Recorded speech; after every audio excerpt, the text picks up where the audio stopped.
Stop. More convoluted, convoluted aliens. I don't know. Yeah, I know. You pick a plot motivator like that can do anything, and suddenly the plot really has it just loses structure. It just kind of gets out of control. Yeah, But that's first, exactly the start problem. right? Like, who was this guy again? Wasn't he dead already?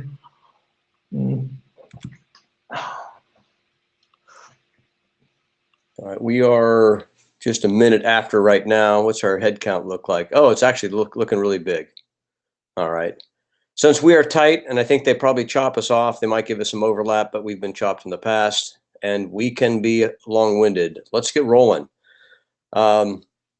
Is my doc still sharing? It is, it looks like, right? But I'm not in preview mode or All looks good. I was slideshow mode. That's the one that makes it easy. All right. Welcome. You're in the beer working group. For all those of you in the correct time zone, congratulations. The rest of us don't get that. Wow, slideshow plays on its own. All right. So if you're here, you're in the right place. Note well. Please read. Please note. Note it well. Any questions? Okay, we're going to need some note takers so this stuff gets queued up. We have all those tools available right here in our MeetEcho UI. So can we have someone volunteer to manage Etherpad and take notes? This is the point where we assign people if we don't get people to jump up and help out.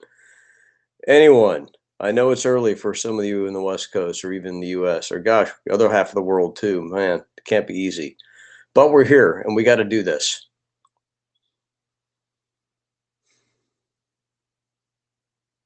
Zero.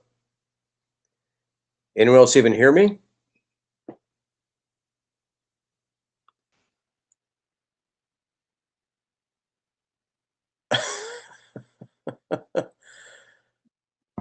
Nothing. Who do we got? Thanks, Jeffrey. Oh, fantastic, Jeffrey. Appreciate it. Okay, so we can move. Excellent. All right, noted. Jabbering minutes. Got the Etherpad as well. Here's a current agenda. We are opening. Wow, that's so wrong. Oh, we pushed Jeffrey to the front because he's got to take off. That's right. Okay, man. I'm sorry, Jeffrey. You're not here for the next one too, but we'll have this recorded for you. I'm sure looking forward to seeing that. We have an implementation. We give him a good time slot. This is pretty exciting to kind of get some feedback on what we've done and what it looks like in a real box. Excuse me. Any other questions about things missing from the agenda? Excuse me. The slides are not moving. The slides are, oh, you know why? How about this? All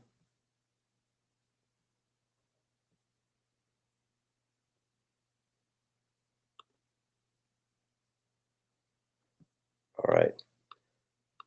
Moving now. Can you see them now? Full agenda? Anyone? Yeah, I see it. Okay. Yeah, I see it. So we got 3 docs in the queue now, and the queue is gigantic. I think the one has been in there for months. So I was kind of waiting to see things go through to stage the discussion, but it looks like the queue's so thick, we're going to start pushing some other stuff that's been prepared as well. Just waiting for some feedback from other groups. Right now, we've got these 3 in the ISG queue, which is pretty exciting. Status. This is being presented, MLD. Let's see, LS beer.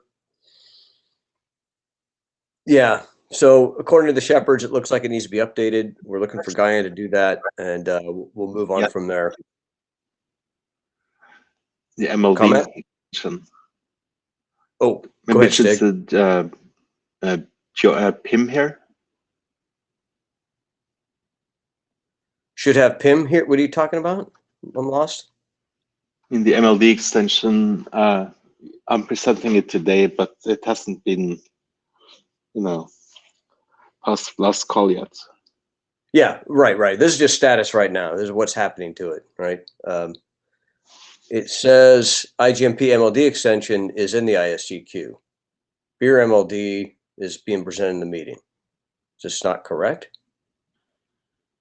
No. Had the previous in the queue there. Oh, PIM signaling. Can you hear me? Yeah, I can hear you now. My apologies. I can't hear that. Someone I think is speaking, but it's really, really faint. Can you hear me? And Tony, can you manage that and find out who it is? If I jump back to that view, I lose my slideshow. Well, I'm seeing this Hello, can you hear me? microphone. There we go. That sounded better. Hey, Can you Human, folks yeah. hear me I now? hear you. Okay, my apologies. You hear Again, me? I'm not sure Hello, if this is right or not.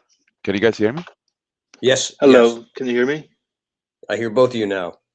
Let's let one go at a time. I think that's Human, right? Yes, it is. Okay. It's Stig. You want to go first? My apologies. I didn't mean to interrupt.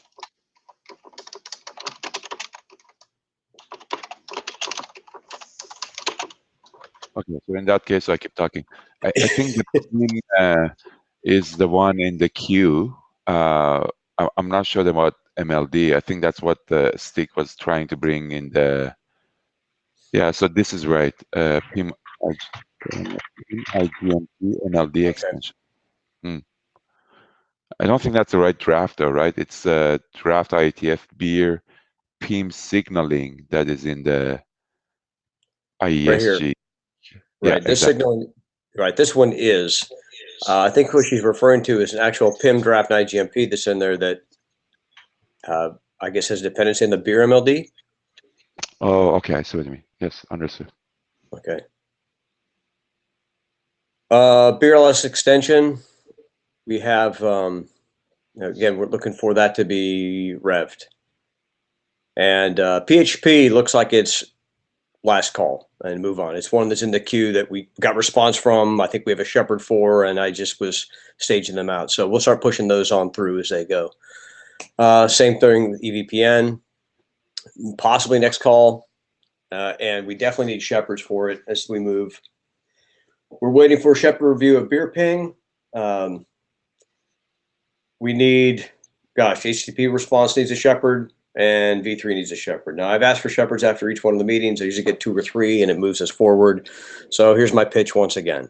I want to participate. You want to get your hands dirty and involved in the process. This is a great way to simply follow instructions. There's a draft that, or is a RFC that goes through the process. Just to confirm, the document has gone through all the necessary procedures in the IETF working group before it's moved on to the ISGQ. And this document then, is just a document you author confirming all those questions and giving any comments on the status of the doc, and that moves forward with the queue for the IETF to review before getting ratified and published. So please, I'll jump on the list again. I'll go through the number of docs and which ones. Some people just say, I'll take anything. Some people have some passion, want to grab one. That's great. Either way, whatever works, we'll make it work. So there's my pitch, and look for an email after this, and probably after my nap, and then I'll send some email out. Greg, 2 things. So, okay, I see you're already putting that up. I'll be presenting tomorrow in BESS, so I will call maybe someone in BESS because those guys have deep EVPN knowledge, will volunteer to shepherd actually the EVPN extensions because it's hugely EVPN specific. I don't foresee any surprises, but it would be good to maybe get them involved if I find This one here at the top. Yeah. Mm-hmm. Okay, got it. IDR extension is actually expired, kind of waiting around. We need authors to update this thing, and then we can, again, jump on a Shepherd and move. Looks like LSR extension just needs an update. I don't know what the status is. I'll have to dig in that to see, but they're definitely most likely connected. Any other questions? Doc gaps? Yeah, on the LSR Ether, we'll really need an update if the authors don't step up. I think, we give it another meeting or so, and then we start to look for another set of authors to actually drag the stuff forward. We need that, yeah. Oh, gotcha. So the authors that were actually engaged in it have just kind of moved on? I don't know. We'll see. They all right. Right. If we don't get traction, we have to move on. All right. Fair enough. All right. Next up on the agenda, this is kind of interesting. Oh, but I already have it down, so it's not going to help. I'll bring it here.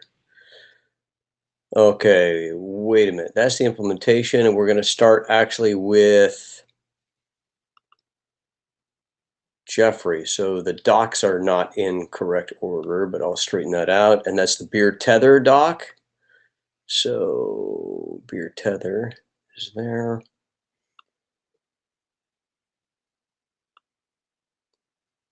Tether is there. All right.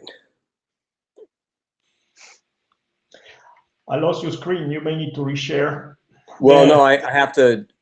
I Oh, closed the doc I was sharing, and then that kills it. And I have to open the next doc, make sure I'm on the right one, and I will share it. So can you guys hear me okay? Yes, Jeffrey, sounds great. you read fine. All right, you see it? Yes. Excellent. All right. Next slide. Yeah. So in this 0.1 version, I have updates to add my egress protection. So today I'm just going to give it a quick review of this egress protection. First, a quick overview of a tethering idea itself. Basically, a router that does not support in BIER, which we call a non-BFR, it may have one or more designated helper tether to it. Typically, it's right next to it with a short, a fat short pipe. It could be via a tunnel as well. The helper advertises that it is the helper of a helped node. The helped node is typically a non-BFR, right? Yeah. And then we the section 6.9 procedure in the architecture RFC, which is for post SPF handling of non-BFRs, we update that so that instead of replacing a non-BFR with its children that supports BFR, we replace it with the helper. If we know that that will not introduce loop. After that, the tunnel will be the traffic will be tunneled to the helper, who then tunnel to the downstream BFRs. That's the basic idea of tethering. And in the 0.1 revision, we introduce egress protection based using the tethering algorithm way to do the egress protection. Next slide, please. So at the bottom of this screen, this slide, we have example topology. BFER1 and BFER2. CE1 is connected to both BFER1 and BFER2. CE2 is not only connected to BFER2. So BFER2 is the designated helper for BFER1, or designated a protector for the BFER1. Now, when the BFER1 fails, in this case, it could be either the real node failure, or just that the only link to it is down. So in that case, we can actually consider it as a non-BFR. And then the its protector BFER2 will be considered as the helper. So with that, we actually don't need additional signaling besides existing tethering signaling. The BFER2 will just announce that it's the helper of BFER1, and the other routers will see that, and they realize that BFER1 itself actually advertises that it is capable of BIER. Then they know that, okay, this helper is for egress protection only. Next slide, please.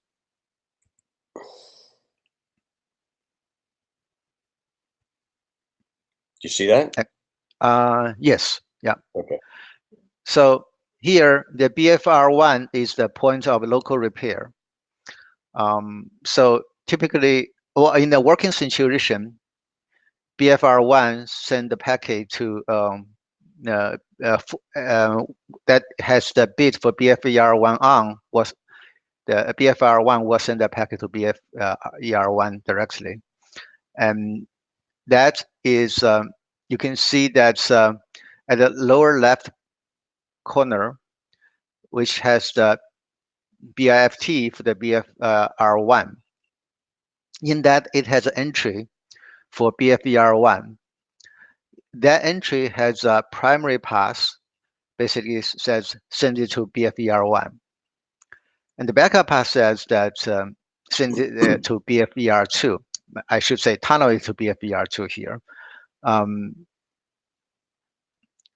So that backup pass is calculated ahead of time based on that advertising from BFER2 saying that it is the helper of the BFER1.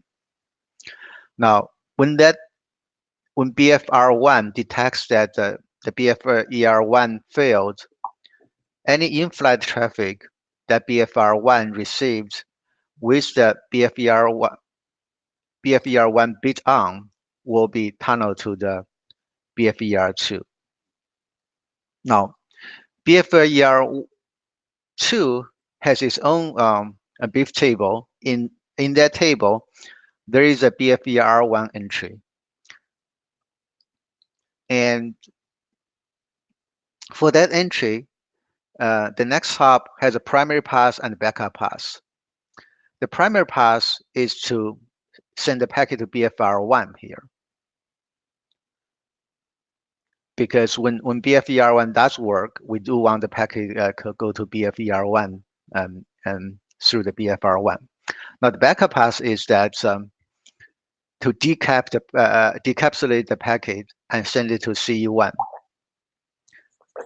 That's because that BFER2 knows that it is the designated helper or designated protector for this egress protection. Next slide, please.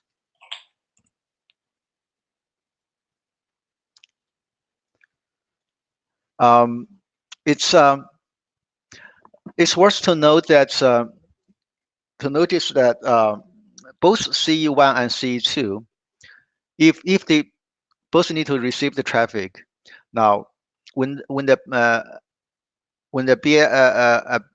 packet is FRR'd, fastly routed to BFER2, and that if that packet only has BFER1 bit set, then the BFER2 will only send it to CE1 after decapsulated.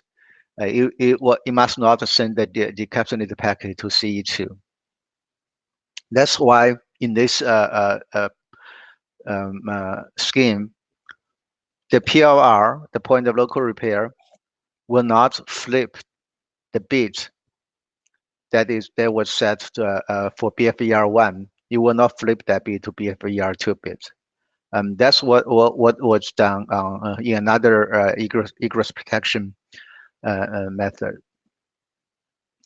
Now, also in the BFER2s, now if we can we go back to the earlier slide? Right here. Yeah. So in the BIF table for BFER2, whether it's primary pass or backup pass, I did not draw a forwarding bit mask there. I want to point out that for that backup pass, which has the decapsulation action there, its bit FBM must only have one bit set for the BFER1 itself. And that is actually the general rule that any decapsulation branch must only have your own bit set, that one particular bit set. That well, I shouldn't say that it's a general rule that is already that is explicitly spelled out, but at least that's my understanding. Next slide. Next slide, please. 2 slides or this one? Yeah, just this one. Yeah. All The third the third note here, actually, I need to go back to the earlier slide again. Yes. I want to point out here that notice that in the BIP table for BFER2, in the entry for BFER1 here, the primary path is to go through BFR1, because when the BFER1 is working, we may want to go that way. Now, if somehow BFR1 detects the failure of BFER1 earlier than BFER2 does, then we will have a transient loop here. BFR1 send it to BFER2, and BFER2 follow the primary path BFER1, send it back to BFR1. So that transient loop can be avoided if we don't use that primary path here. As long as BFER1 gets the packet with the BFER1 bit set, then you will always just do the decapsulation and send it to the downstream receivers in the overlay. That's to avoid the transient loop. I think that's basically my presentation here. It's just an update to include the egress protection.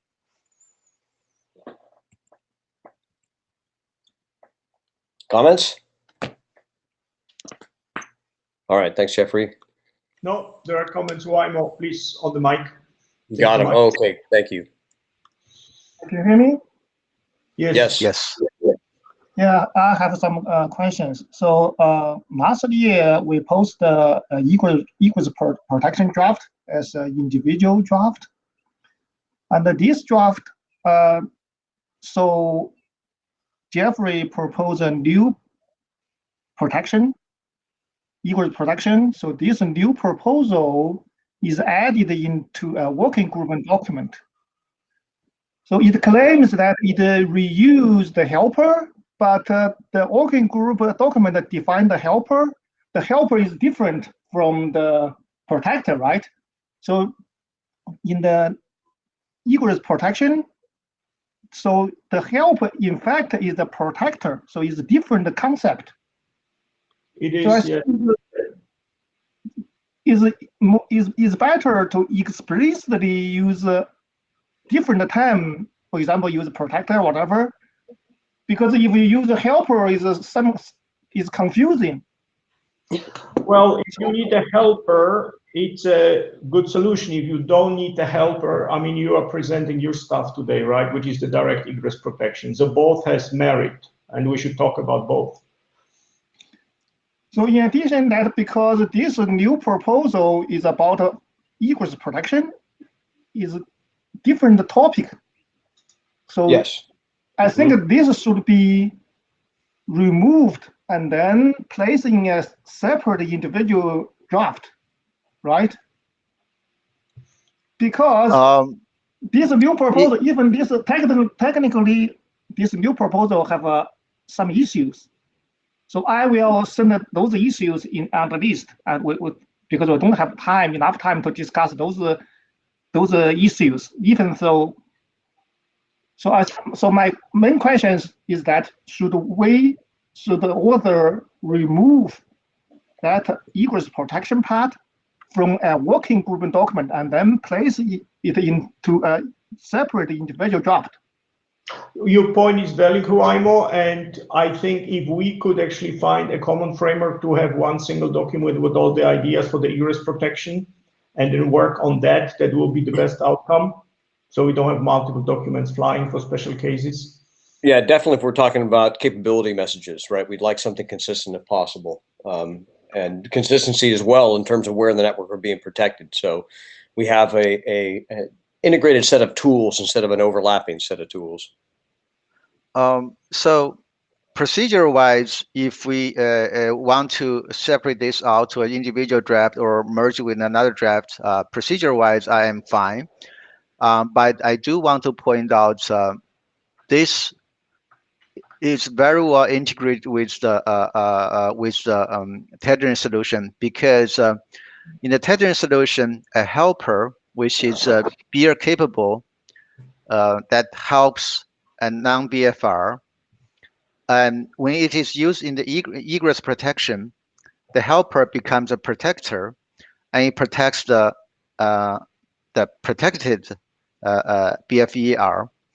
And in fact, when we determine when to tunnel or when not to tunnel, that is basically treating as if that's the helped the protected BFER is BIER incapable as a non-BFR. That's how we decide when to tunnel or when not to tunnel.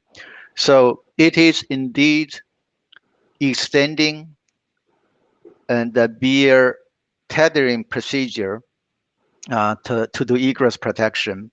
So from that point of view, I don't think we need or want to separate it out, but that's just my view. And if the working group decide that they should be separated out first. Greg, and we can have more discussion on the email list. Greg, I think we should take it, but I think Huaymo makes a good point that egress protection being basically its own working item for all the different cases as one document may be actually a very good idea. Yep. All right, just take it to the list. Good feedback. Thank you. Note-taking is running with us. We up to date? Jeffrey, because you were presenting. So please catch up on those notes. Thanks. Oh, yeah. So I didn't realize I'm supposed to. The one reason I'm going first today is because I need to take off early.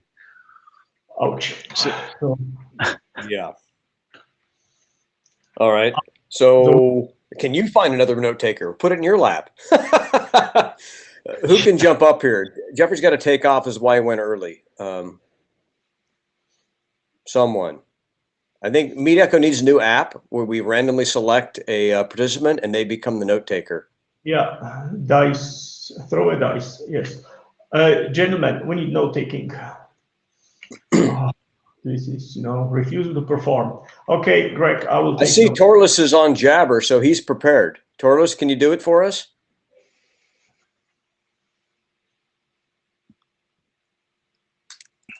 You there? Push the MeetEcho button. There's no taking tool right there. I can't take note. I have to present. It's all integrated. So, I'll take this one. I'm all right, Tony. I'll present this one, and you could take notes on it. We'll roll from there. Okay, so we'll coalesce all these notes together. Fine. So I will put in. So that was presentation. Okay, I'm on it. Yes, thanks, Greg. All right. So I'll keep going here as presenter. All right. So we got the next one up. I'm very excited about. Where did I find my tool? There it is. Share my screen. It unshares the screen. Bear with me. And resharing my screen. No, I've not changed my mind. And I want to give implementation. Wow. All right.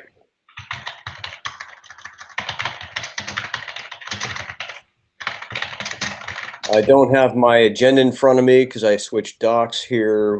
Who's the presenter on implementation? I am here. Trevor Matti is the presenter, but I would like to co-present with Frederick Rui. So can you please unmute him? Sure. Who was that? Frederick Rui from Renater. I'm muted. Unmuted? All right. Yes, I would like to share my screen if possible. No, Frederick, as I Oh, you want to present directly? Okay, then I'll unshare. Sorry. I was.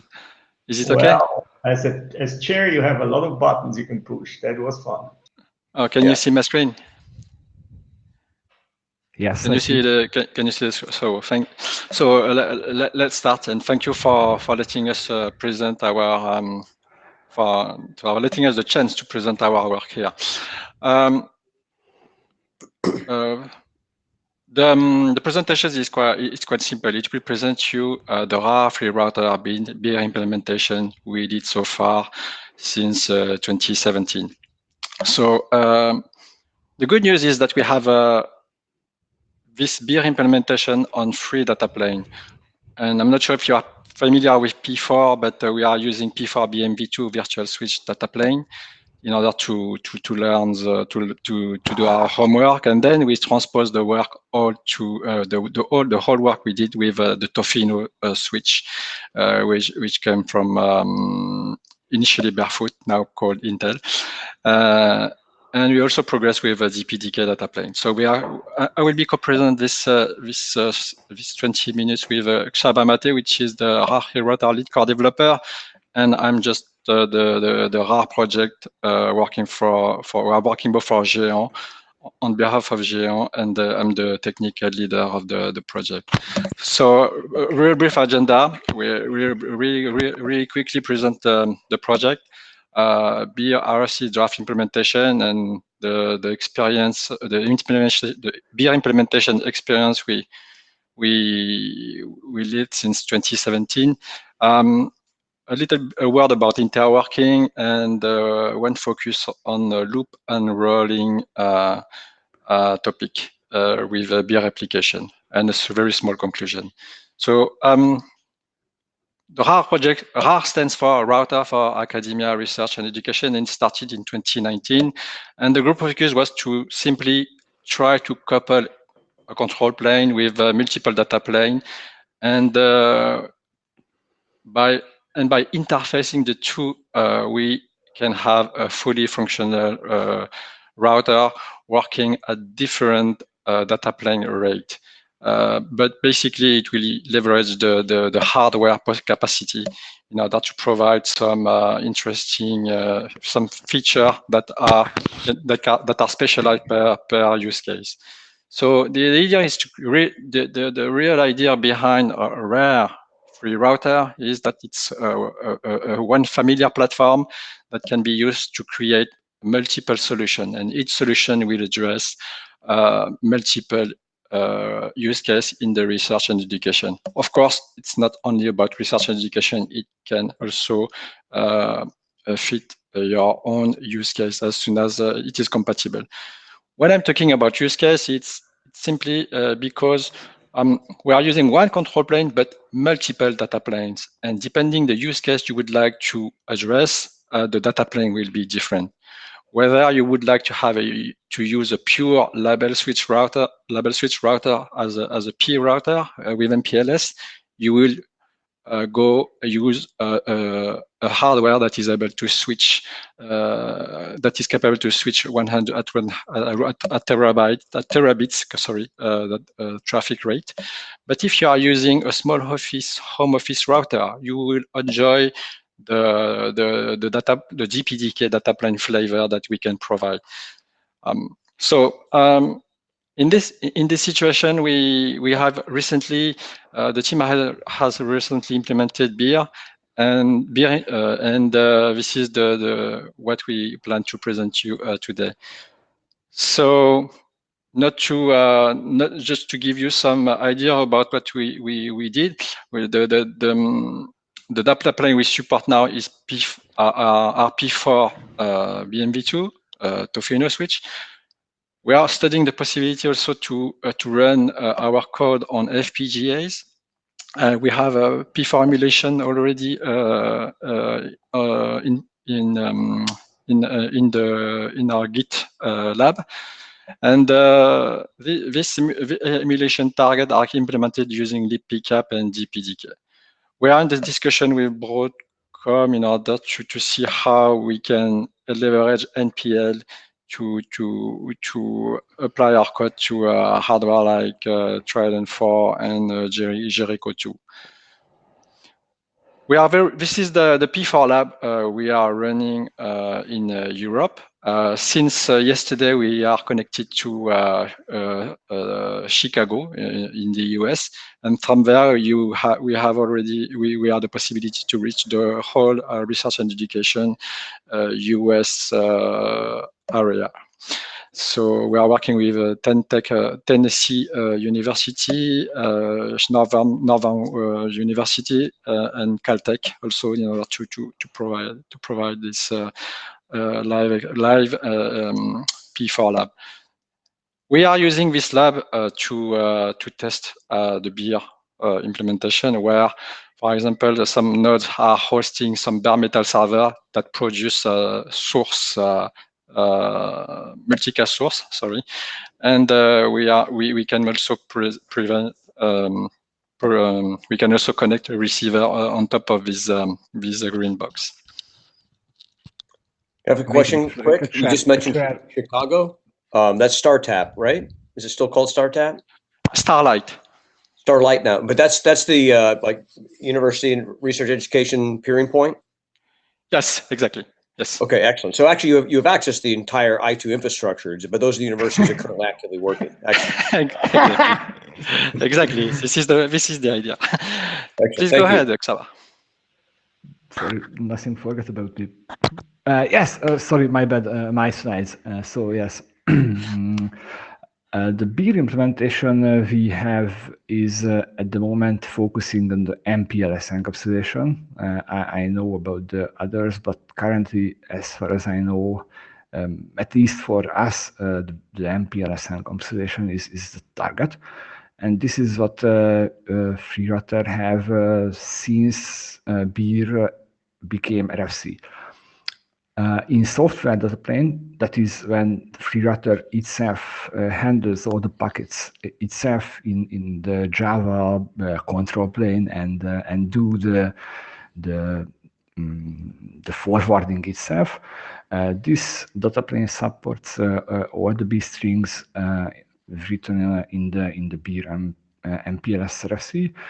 Moreover, it supports the B-string domain.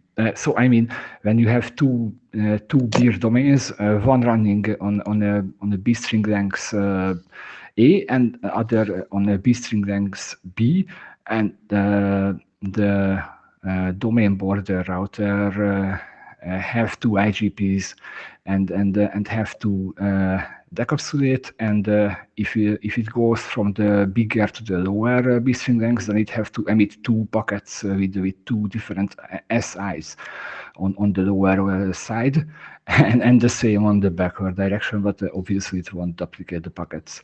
This is in software. In hardware, we already support recommended B-string lengths in all the data planes we do. That is the TPDK at Toshino and the fully for educational BMV2. Regarding the control plane features, we have also from the beginning is the iSize implementation. It have no interoperability tests at the moment, but Wireshark nowadays decodes iSize LSPs with beer extensions very well. So I am pretty sure that if one of you have something, then it would be interesting to see how it interworks. Regarding OSPF, we already had an interoperability testing which went quite well, and thanks guys, Tony and sorry I cannot pronounce the name but I had to. So thanks Juniper guys for letting this happen. I mean the OSPF interop. Regarding the IGR, I mean the BGP with the beer attributes attached to a prefix from a different domain or from the same, I mean AS or the same AS. We already have it. Obviously, the attribute type is random value from the reserved part, but the population of the data plane and the computation is already there. So when the to be done field get populated, it will be the final version from our side. And more interestingly, we so our primary target is to provide an IPTV-like experiment in the field finally in our NRAN in Hungary. So we went for basically for the PIM beer draft, that is not only concentrating on beer because we will go with CPs, but they will be Ps in this case. So obviously I test with PIM, but also the same is true from this point. When I mention PIM, it's the same for IGMP. That is, from FreeRouter's point of view, it's unimportant if the join or the report came from PIM or IGMP. Frederick, next slide, please. Frederick, next slide, please. Thanks. Experiment. So, two quick questions, maybe, Louis. Two quick questions. So one, Posen, I assume you are attaching Poland to PSNC, right? Yes. Super. And all the P4 routers on Giant are now running beer, actually, your implementation? Yes. Wow, so, okay. So the thing is that we will came out soon with a public only loadable image, and the data plane Toshino binary, that basically the forwarding code of the ASIC is just a 50 kilobyte Debian package that you can field replace. Not everything is pegged to the same. I mean, not every feature is pegged to the same ONI image because we have too many features to fit the ASIC. so you have to choose between the features, but we already built daily beer feature set that is an MPLS feature set plus the beer forwarding and the IGMP and the PIM interworking from the data plane part.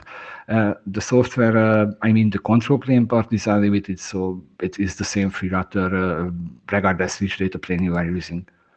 Okay, yeah, super. So that is a call to all the vendors here on this call. This may be the next interop lab for where you can cheaply interop beer with a lot of different stuff. Excellent. I think we lost the screen share. Greg? Answering to your question explicitly, yes, we have a specific site where I would like to ask all the vendors here that please find us or let us find you and let's do the interop.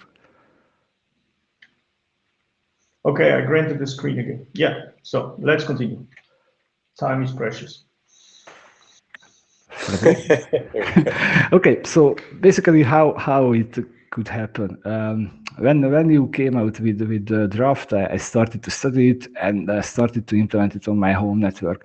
All the underlined words and links are clickable here. You will see that it is a small home network, but about 10 or more routing nodes, and all have virtual routers within. In some, basically 30 to 50 nodes, depending on which day is it on the week, basically. But it's an ESP-like setup here. That is, I run two root reflectors and these MPLS VPNs, both layer 2 and layer 3, and so on. So a normal ISP, but with a very small one in a small household. And obviously have my own needs, like to have a two-zone music here, and it quickly turned out that the only perfect solution on over Ethernet is a real broadcast. So I started studying initially initially PIM, then MLDP, and nowadays beer. Obviously, when I didn't have a data plane, I ran it in software switching, and I saw my CPUs matching, but nowadays with the DPDK, it's gone. Frederick, next slide, please. No, please don't. Please back. And yes, thanks again for the Juniper guys who let it happen. Recently, we had the first real interop test over OSPF, and I think it was just my bad that I didn't proceed it toward. The thing is that it really interworked. You will see, hopefully in the next slides, I've got an access to an intermediate image. I had some screenshots from it. Thanks. It is not one, but perfect. Some words about it. It is a test. It is a test bed. If you heard about dm42.net, it is a community. It is a community movement to let young people experiment with BGP, and I joined it so early. And the thing is that anyone can peer to anybody over here, and my own public dm42 test bed got a beer draft idea that is a BGP. So got this feature about 2 years ago when I implemented the BGP part for the beer. Since then, anybody who joins the DM42 on my nodes or peers to me over a GRE or anything, it's public and anonymous. You can interrupt test basically 0 to 24 hours. Frederick, next slide, please. Yes, it is the first screenshot of the Juniper interrupt test on the upper half. And please, can Juniper guys unmute you? Probably you will have better comments than me. So the upper half on the screen, you can see how the VMX decoded the OSPF LSAs that I sent to him. Basically, the VMX, as you can see on the bottom of the screen, was surrounded by two free router VRFs in this case, from the left and from the right. I will name that. I will call them in this name on the proceedings. Frederick, next slide, please.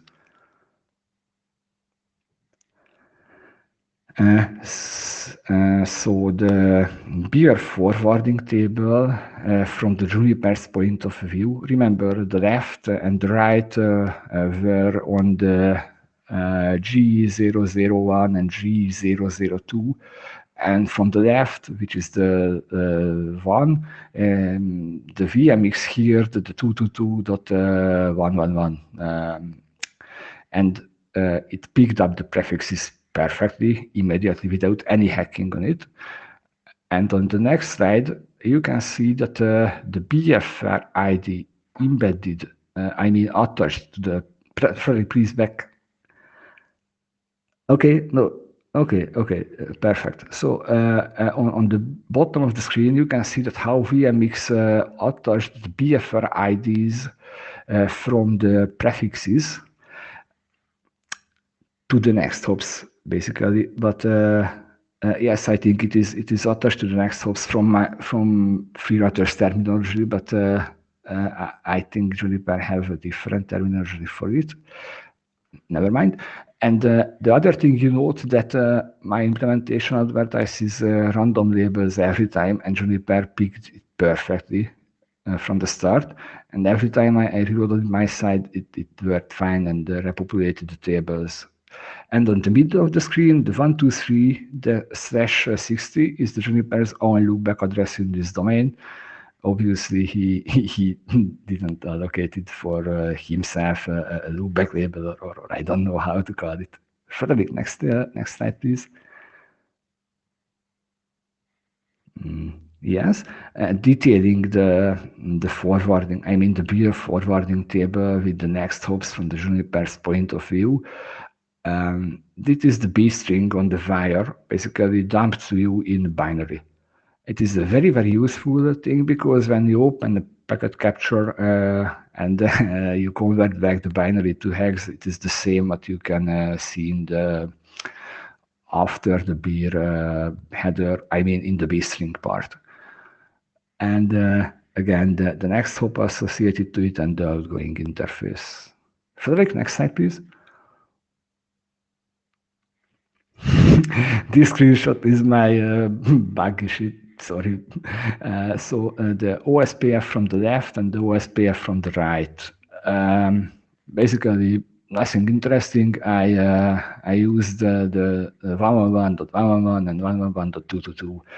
I enabled the beer on the area and the traffic engineering. I am not sure if Juniper checks for it or not. I enabled it just for sure because because I really didn't went to check for it.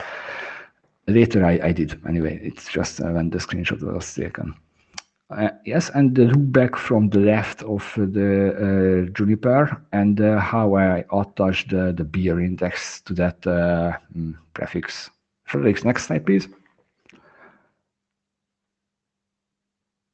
Frederick, next slide, please. Yes, it is with the set del filter from the Juniper's right side, but still from FreeRouter. Basically, what you can spot here is two tunnels. It's a FreeRouter specific thing to be able to quickly test. The idea here is the same when similar when what you do when it comes to point to multi-point SVPT tunnel. Basically, you set a dummy destination with a FreeRouter internal stuff. Don't care about it. But on the domain name part, you can list more IPs, and FreeRouter will go for the BFR IDs and populate the header with them. I mean the bits set with them. So basically, I can do a static multicast threading if I want in this way. It is here for just for this or to testing. In this case, with the beer Juniper interoperability, I only set one bit from the Juniper's left and right, and I assigned an unicast IP, as you can see, 333. And Frederick, next slide, please. And basically, I did nothing but ping the through. No, it's not the slide. So it's this slide is about how FreeRouter saw from Juniper advertisement from left and right. And more interestingly, on the left and the right, I heard clearly the other side. I mean, on the left side, I can see 222.123, which is Juniper's own loopback address, and the advertised label 123, which I configured to it. And which I wanted to see here is the 222.222, which is the Juniper's right side. So Juniper advertised, flooded the RSAs through itself to the left, which is basically normal, but I wanted to see it. And finally, the forwarding table from FreeRouter's point of view on left and right VRFs. No, unfortunately, I did a mistake and I left the V1 VRF. Frederick, next slide, please. Yes, so how a specific label looks like in FreeRouter's point of view basically is the same what you have saw already on the beers on Juniper's beer forwarding table when Juniper populated its B string and assigned it to an XHOP and an interface and so on. But it's from the FreeRouter's. I think it's from the left, but I can't spot it right now. Yes, it's from the left. It's on the forwarder left column 4. Frederick, next slide, please. Yes, then I cleared the counters and sent some packets through. And then I checked the counters. Juniper was connected, Juniper's G001, G002 was connected to PV ether 1 and 2. And the thing is that I sent 70 kilobytes and I received 70 kilobytes, and the backward direction is the same. That is, I saw a single bit addition or deletion from the packet. That is, the forwarding happened perfectly from my point of view. Later, obviously, I did some other testing and captures on the interface, and I spot nothing, really nothing. Frederick, next slide, please. Yes. So finally, the last slide from my part is a bit of poor man's beer forwarding, because we went now with P for data plane, and here I had two decisions. To be honest, I didn't like none of them. The worst decision from my point of view, if I make the real ending of the B string with the calculated B string, then I send out the packet if any bit remained 1, and I do a not end on the packet and recirculate the packet if any bit remained 1. But this thing would involve recirculation, which if I had to recirculate to 3 peers, I mean, if I had to recirculate 3 times for 3 very different peers, then it would divide the beer performance. Instead of this, I decided to unroll that forwarding group for the ASIC, because then this extra calculation in the SPF, I was able to use the built-in flooding mechanism of the P4 language, which is basically optimized for layer 2 flooding.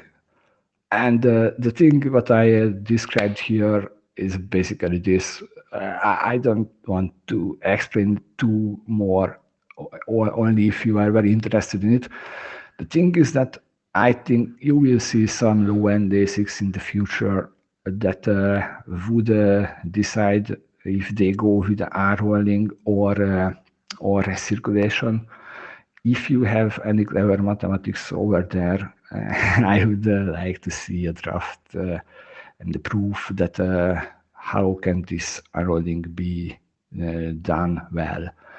I mean, I tried some things, and finally I have now an idea that if I fully disable equal cost multipassing calculations for beer, I mean the prefixes that have a BFR ID, and I need to do the beer calculation because the operator enabled it, etc. Then I do a second calculation with only the first possibilities populated, and add with this solution, which is far from perfect, obviously. I reached the state that the last hop do the pocket division. I mean, in this case, I usually saw R1 doing the replication, and the 2 replica proceeded on R1, R2, R4, and R1, R3, R5. With the tricks I tried, finally I reached the point that R1 does not duplicate the packet, but it basically forwards with R2 with 2 bits set, and R2 basically duplicates the packet to R4 and R5. But it's again a poor man's solution for to overcome the forwarding limitations. Yes, question? I see. Tony, I think we had a chat, out of band on private email about the whole thing. There's a lot of trade-offs, right? The beer forwarding path allows you to parallelize or recirculate or whatever. There's a lot of implementation depending, what you optimize for: cost, speed, fan out. You can do all kind of trade-offs. For the ECMP, I mean, I'm not saying too much, but architecturally what we did, we really have an IGP next stop or whatever provides the next stop underneath beer. So we do not try to do the next stop ECMP in beer. We actually fall back on the IGP next stop. And you see that also when you look at our reps in the CLI, that we really use IGP. We use protection, we use ECMP and so on architecturally. But also, of course, it's an indirection that you have to provide. Yes, you are absolutely right. And this problem, I think, can be can occur without ECMP easily.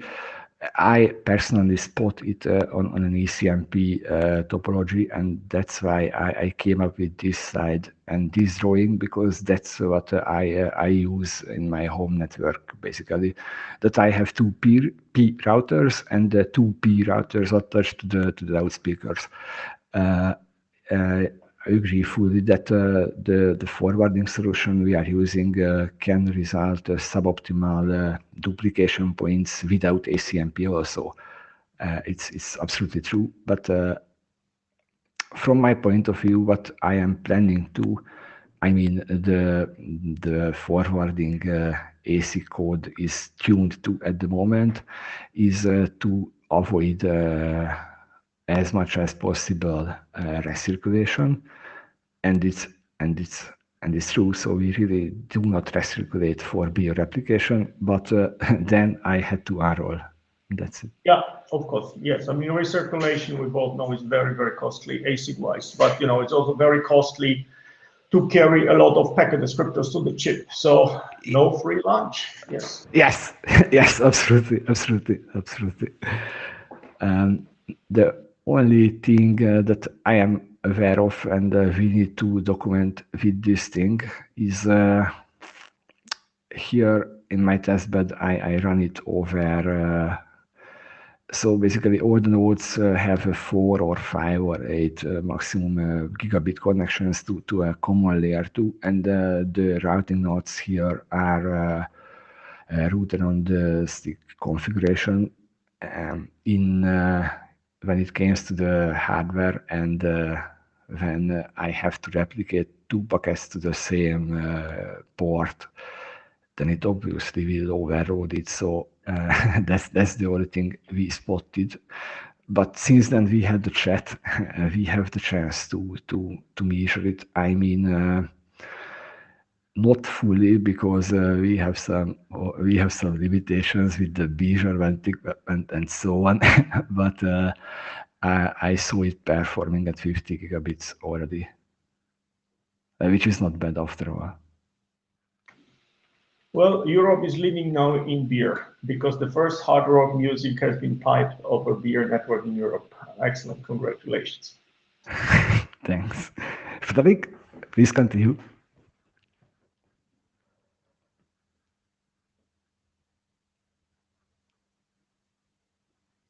Frederick, we don't hear you.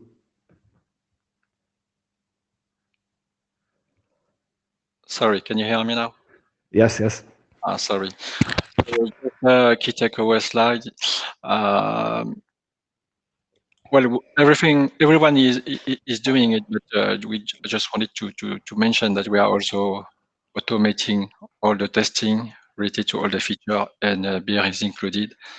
You can fill the whole list of tests in the project page. Essentially, it's roughly 2,000 tests that are daily, no, not daily, but automatically triggered each time the new code is committed into the Git. In the end, you have a freshly image like a Junos install or a Cisco or whatever firmware install in Y9 installer that will let you handle that let you transform your P4 router or your P4 switch into a full-fledged router having tremendous capacity. Not full-fledged. See, almost. And one thing that is important is that we have a aspirant that help us to where you are using RFC conformance test. Next step is to provide P4 profile calibration that Xaba mentioned, which means that each image we have a profile. One will be dedicated to a beer. One can be pure MPLS. The other one can be SRv6 only. And DPD, we have a P4 DPD data plane that is in operation, already used in Spain by University of Murcia and soon University del País Vascos in Bilbao. And we would love to have your feedback if any one of you is interested. So that being said, you can find some useful link, which are the project page, rarefreerouter.net. We have a blog where you can find a lot of interesting articles that will help you install your home router with our product, which is what I'm using right now during this VC. And we have also docs.freerouter.net where we are trying to provide a control plane documentation related to that.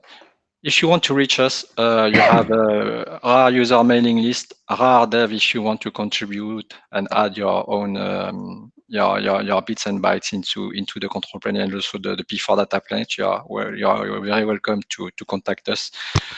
And just a moment, an IETF specific thing here is if anyone of you have something that works or barely works, please contact us, and we are more than happy to make some interrupts. yes, thank you, Xaba. And you can follow us on our Twitter account where we are pushing frequently new progress articles and experiment. And special thanks to all of this our organization, which make everything possible, because we really did not reinvent the wheel, but we assemble a lot of existing working technologies coming from this whole organization and sub project. So thanks. Any question?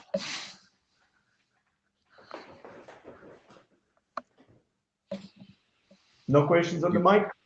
You've dumbfounded the room. Yeah, so I think a more clear call to action cannot be given. We know there's a bunch of vendors out there, implementations. This is a free, pretty sizable test bed. Obviously, the P4 stuff is available. So there's barely excuse not to run beer. All right. Ken, thank you. That was fantastic. Yeah, Appreciate thank you it. very much. Very, very much. Yeah, excellent. So next up is Stig with Beer MLD.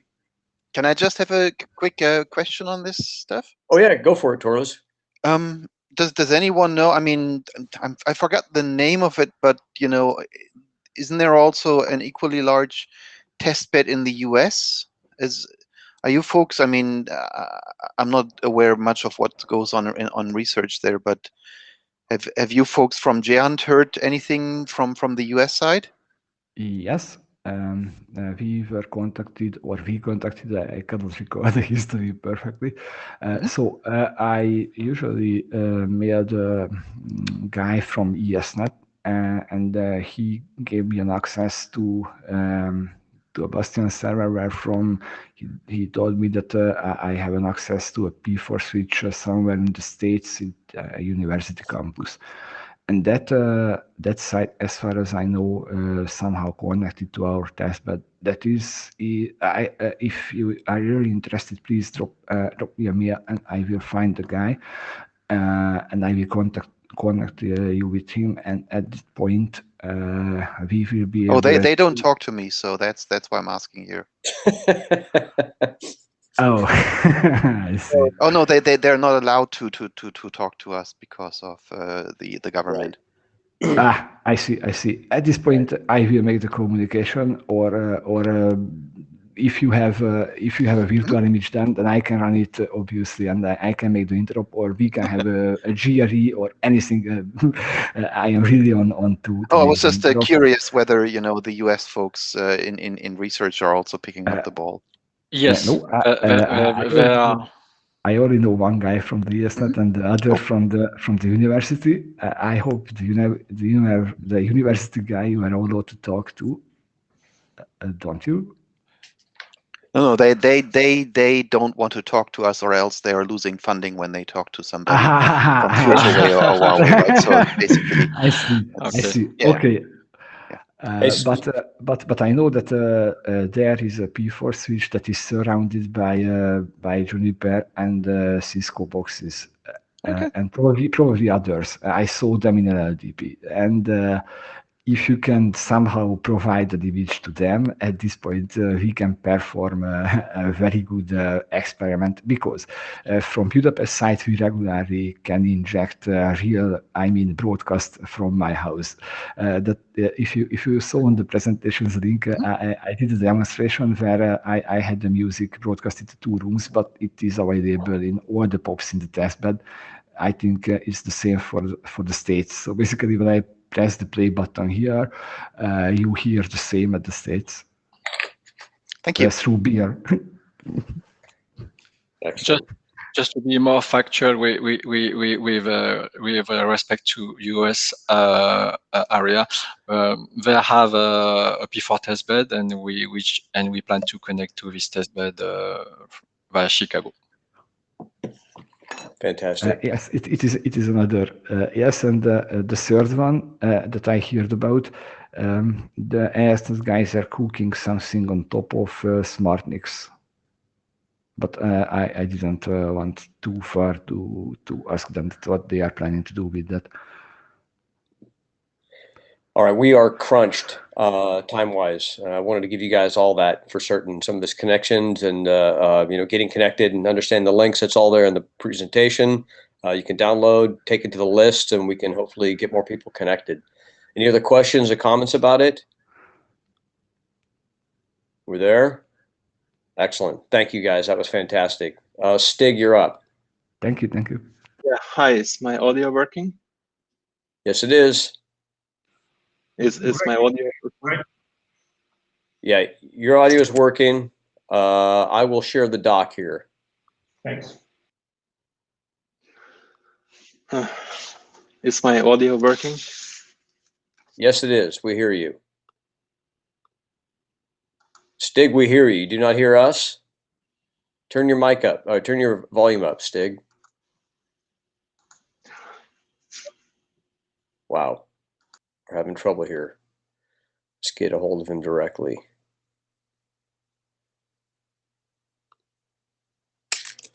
We hear you. Someone is telling me that you can hear me. It's just that I can't hear anything for some reason while I'm talking. Correct. So I'll just go ahead. All right. Audio Hit for it. a moment, and you can tell me whether you can hear me. Okay.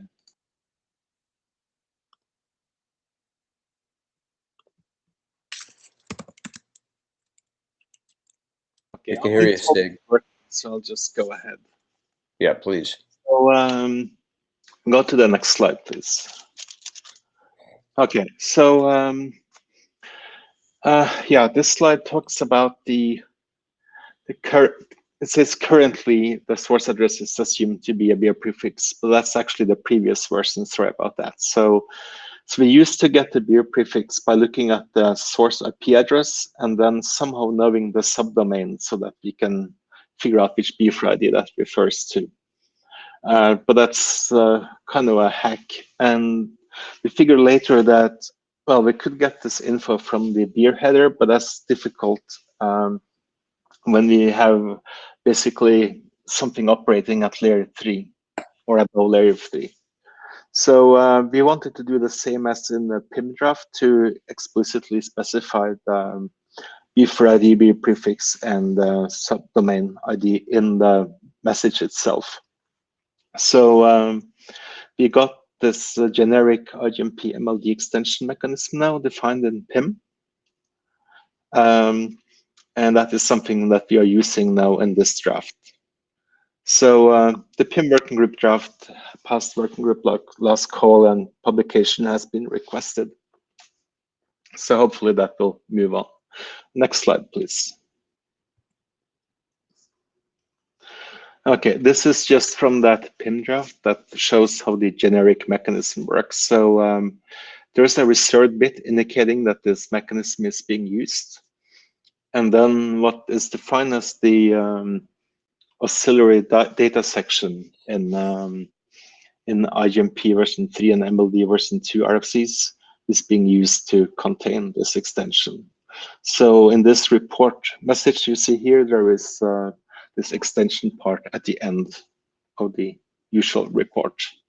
Next slide, please. And this is what the extension looks like. It's basically a list of TLVs. And then it's up to other documents like our document to define the types that we need. Next slide. So this is the proposed extension in this draft. So we need an extension type from IANA. There is a length that will be either 7 or 19 depending on the address family. And then it's the subdomain beer ID and beer prefix. So one thing here is there's no alignment.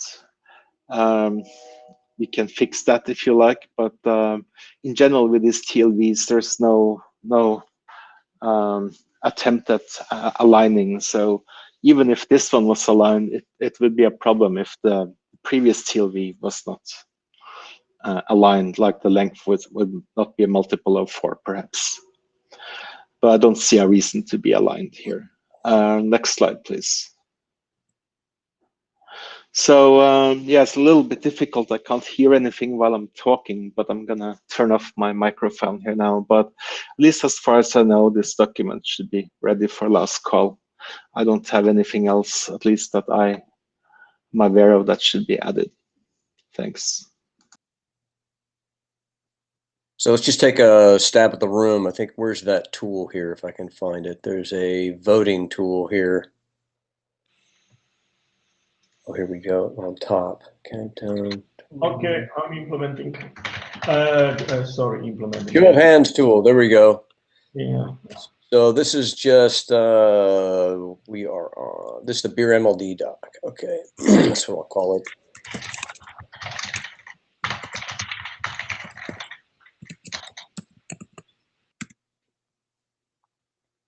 All right, I just started a session, see who can just get a see of the room here, and then we'll take it to the list later. Who thinks this doc is ready for last call?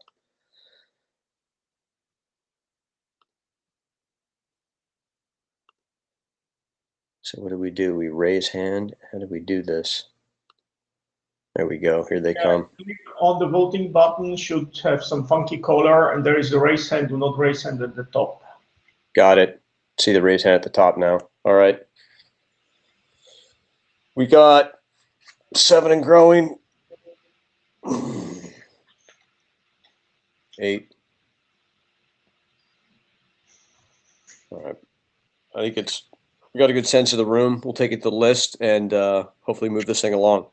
Thank you, Stig. Appreciate it. I'm going to end the count. It's in the notes. There we go. All right. Thanks, All right. guys. Did you say next slide? I think tether already went. We are at MLDP signaling over beer. Human. Yes, can you guys hear me? Yeah, we can hear you. And I'm bringing up the deck here. And I can hear you guys, so that's a good sign. Yeah. Right, going in the right direction, huh? So you will hear the jokes we crack about you while you're speaking. I'd like to speak. And allow. All right, perfect. So this is just a refresher of this draft. First thing first, I want to give a high five, kudo, whatever, to Sandy. She actually had a look at this draft and caught a couple of mistakes. My brain is kind of fried with this COVID stuff in North America. But anyway, thank you very much, Sandy. I appreciate that. Next slide, please.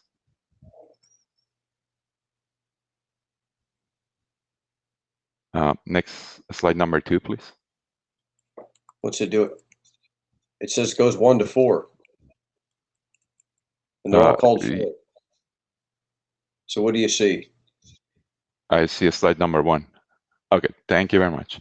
So just a little bit of background why this draft. We are seeing some of the operators, they want to upgrade their network to a beer infrastructure. They usually start with upgrading the core to the beer infrastructure or part of their network. And basically this draft, exactly like PIM signaling over beer, brings a mechanism that they can grab a part of the network and replace it with beer without doing any upgrade on the other part of the network, which is running the MLDP point-to-multipoint tunnels. It's a very simple way of grabbing your network and upgrading it to a beer in different segments of the network. Slide number 3, please. Can you see it? Feels like this is taking more time. Oh yeah, I think there's a lag. Okay, so basically the draft is very simple. It uses the RFC 7060. That RFC has been used to tunnel MLDP over other type of domains, including RSVPT domain, etc., etc. So we are using the same track here. Basically, the TLDP is stitching, if you will, the two access MLDP domains together. We need to find the EBBR and IBBR. Just a refresher for the folks out there. The BBRs are the beer boundary routers. So the EBBR is the router closest to the source.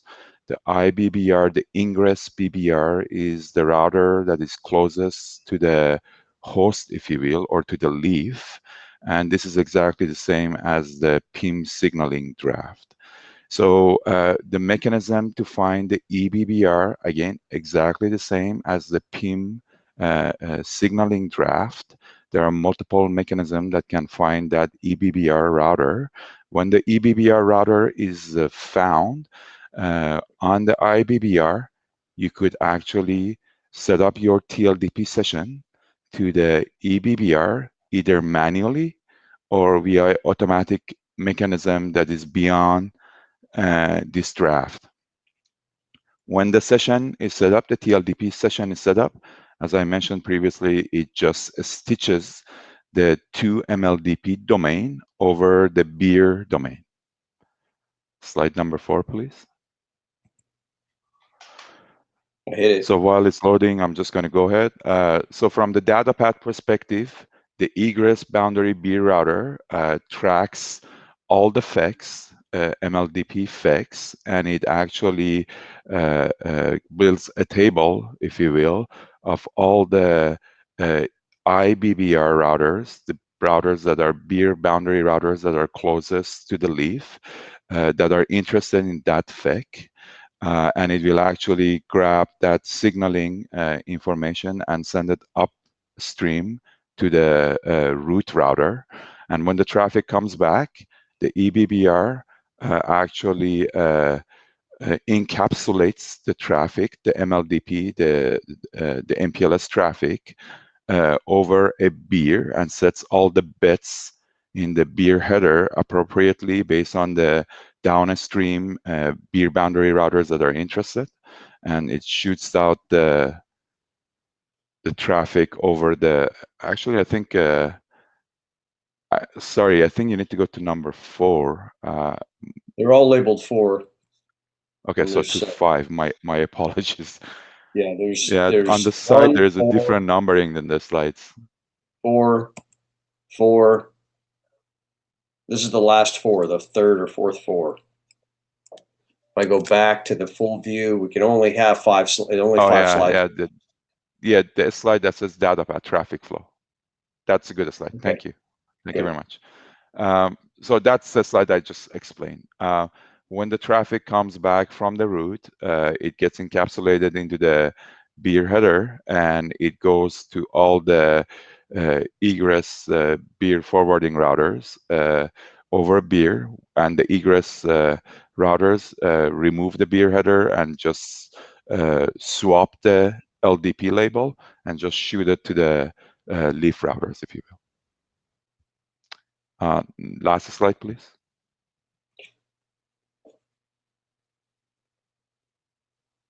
It's just the adoption call. Well, no, and that's the part that it was That's the last corrected slide. by.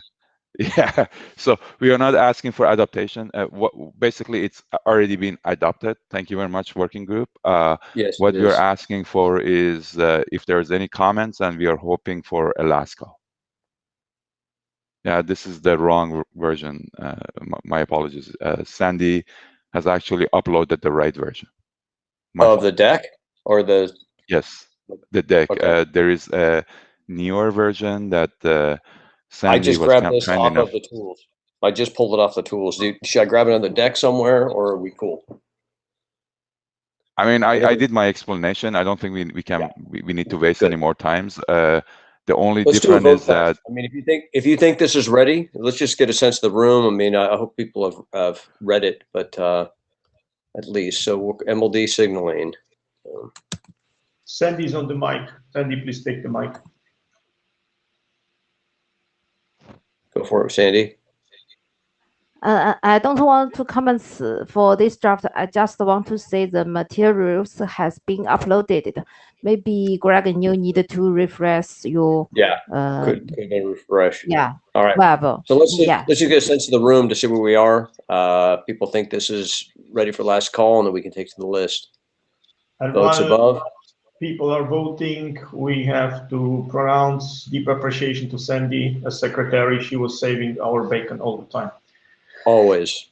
Yeah, uploading, making agenda, everything. All right, we got votes coming in.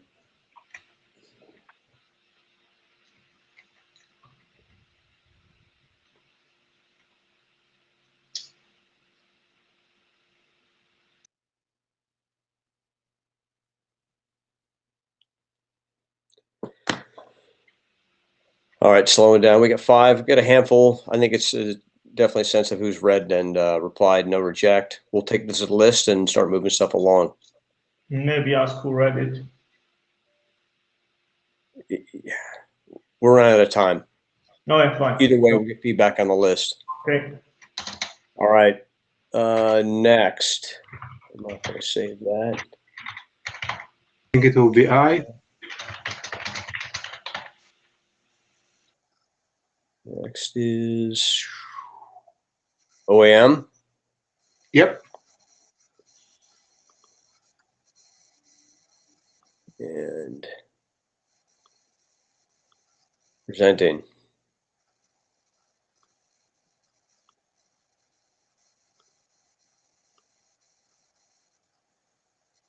Excellent. Thank you. Okay, we can go to next slide right away.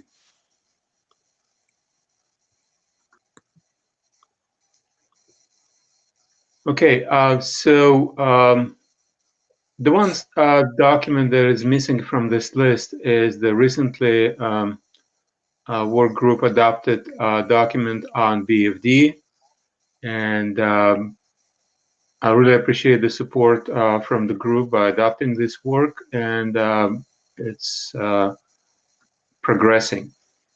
What I wanted to bring up to the discussion and get your feedback are these 4 documents. It started a little bit backward. We started working on performance measurement using alternate marking method. And thanks to Alvaro for his review comments. We worked on addressing and documents posted the version, and really appreciate the feedback if we address the comments. But what's important that was pointed in the review that the document refers to the requirements document. And it doesn't seem very logical to advance the solution before the requirements being advanced. And we believe that OEM requirements document has a value. It might have, well, some consider it to be only just as a historical value. And if it's informational reference, it would not affect progress of standard track, to my understanding. So there is this way forward just to leave this document OEM requirements in its current form, or work on it if there are any comments, recommendations to improve it. And then in the meantime, progress the solutions to publication. The other way around is to complete the work on OEM requirements to publish as informational document. And then as it progresses, move forward with the solution documents, such as listed here. Performance measurement using alternate marking method, which is a hybrid measurement method according to RFC 7799. Path MTU discovery. I know that we have another solution, and we discussed it, and we, I believe, agreed to have documents separate, not to merge them. And then beer ping. This is currently in expired state, but we are discussing working on update, and it should be published in a reasonable time. So with all that said, I looked and I believe that requirements, performance measurement, and ping, they do have volunteers who agreed to be shepherd, and really thank you guys. Path MTU Discovery is still looking for shepherd, and if somebody volunteers, I promise I will owe you one more shepherd document. So with that, open to your comments, questions, and suggestions. Got one chat. Oh, that's just a vote. No, I think we're clean. Any other comments? So more requests for shepherds. All right. Thanks, Greg. Yes, and actually, just the direction. So what we will do with the documents, how we'll progress them. Perfect. Okay. I can shepherd that. I'll have a look at it. Yeah. Let's move. We got 30 minutes left. I will write you. I owe you one. Sorry, I was in another chat. The agreement is to shepherd which draft, Human? Ping. The one that was just. No, I believe the ping has. I believe I'm looking for shepherding MTU Discovery. Breaking up completely. Okay.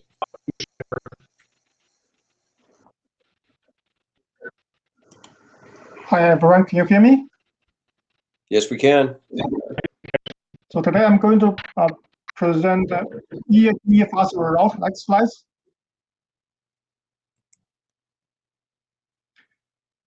Human or Greg, please send me a message which draft you were shepherding. Sorry, one or yours. So this draft will provide a fast protection for BATE. So basically, fast protection for transient node in BATE domain. So this protection will not have per flow states in the network core. Next slide.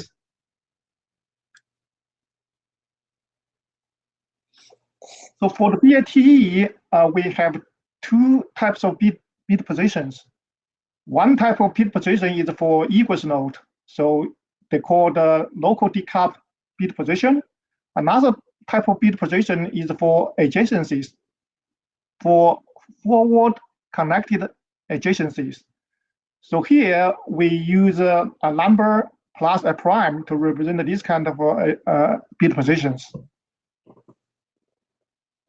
So for any BFR, there is a forwarding table. So this forwarding table will have forwarding entries for all its adjacency bit positions. For example, for the forwarding table on node B, they will have 4 entries because B have 4 adjacencies. One is from B to E, which is indicated by 2 prime, and then another one is from B to C, is indicated by 4 prime, and so on. So in order to provide faster protection for any transient node, so we just extend each entry in the normal forwarding table with a FR entry. So this FR entry contains a flag we call the FPA, which is sort of for FR protection active, and then the number of backup paths. So this backup path is for when one next hop fails, the backup path will be from this local node to the failures next hop. So in normal operation, the normal forwarding behavior will be applied. So when one node as a transient node fails, so the FR entry will be used to use backup path to send the package, get around the failure point to the next select hop. So next page. So here we have more details through an example. So here we have a path from A to destination D and H. So the path is identified with the green. So we have two branches in this path. One branch is from A to G to H. So another branch is from A to B to C and to D. So in normal operation, so any package with this path will send it to these two branches. So that means from along the upper branch from A to G to H, and then the package will also send it to along the second branch, which is from A to B to C and to D. That's normal operation. So when we have a failure of a transit node, for example, when C fails, in this case, so the package will continue send along the upper branch, which is from A to G and to H. But for the second branch, so when node B detects the failure of C, the flag for C entry, FR entry, will be set to 1. So in this case, the FR entry will be used to forward the package to around the failure node C using backup path from B to D. So here, backup path is from B to G to H and to D. Before send the path using backup path, the node B will remove egress bit point 4, which is for H, because this 4 is on the backup path, but this 4 is not on any branch, path branch, starting from B. So we need to remove this bit position 4. And then we add backup bit position for backup path. So with this modified bit string, so the package will be delivered along the backup path to D. So next page.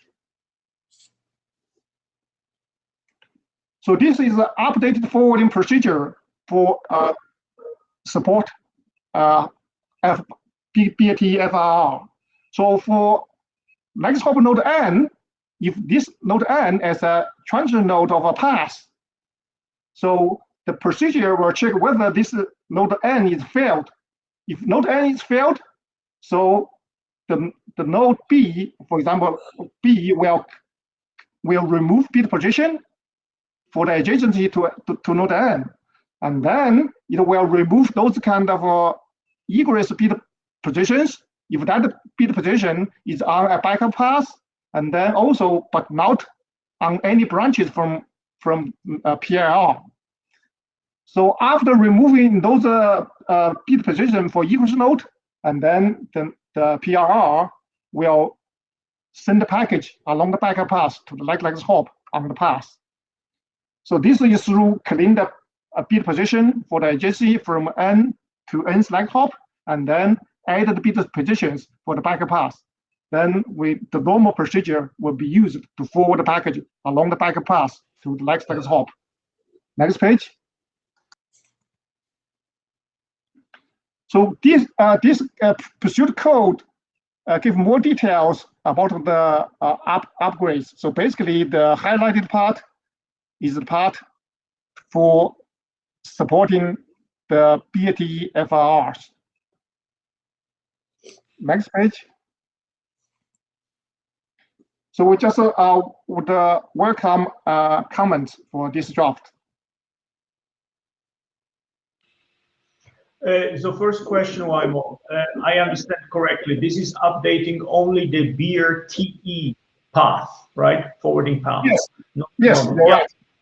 Yeah. So my comment is, yeah, well thought out, and since we have to study the architecture, probably necessary. Toles is probably the best judge of that. Thanks for the work. Thank you.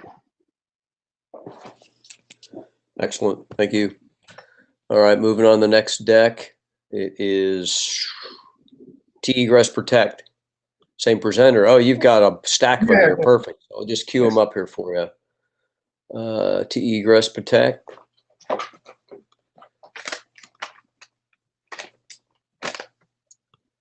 It still makes me start and stop. Sorry. All right. Got it? Yes. This is about BAT egress protection. Next page. So this will provide fast protection for egress nodes in the BAT domain. So this protection also not have any per-flu states in the core of the network. Next page.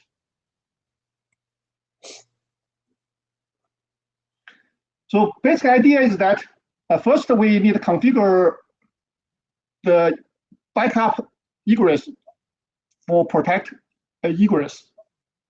So after this configuration, so the information about which one protect which one will be distributed to the direct adjacent node. So those adjacent node will extend the forwarding table, BIER forwarding table, so with the backup entry to protect primary egress node using backup egress node. And then in the normal operation, the package will delivered along the normal path. So as soon as a PRR detects the failure of its next hop as an egress node, so that PRR will use extended backup entry to forward the package along the backup path to the backup egress node. Next page. So this gives more details about the extension to the bit forwarding table for egress protection. So basically, for node X, so for each of egress node connected to the X, so we just extend that entry with we call the backup entry. So this backup entry will have a flag EPA, which stands for egress protection active, and then the backup path, which is from local node to the backup egress node. So for example, here we have the extended table, forwarding table on node C. So node C, we have egress node D. So D is protected by H.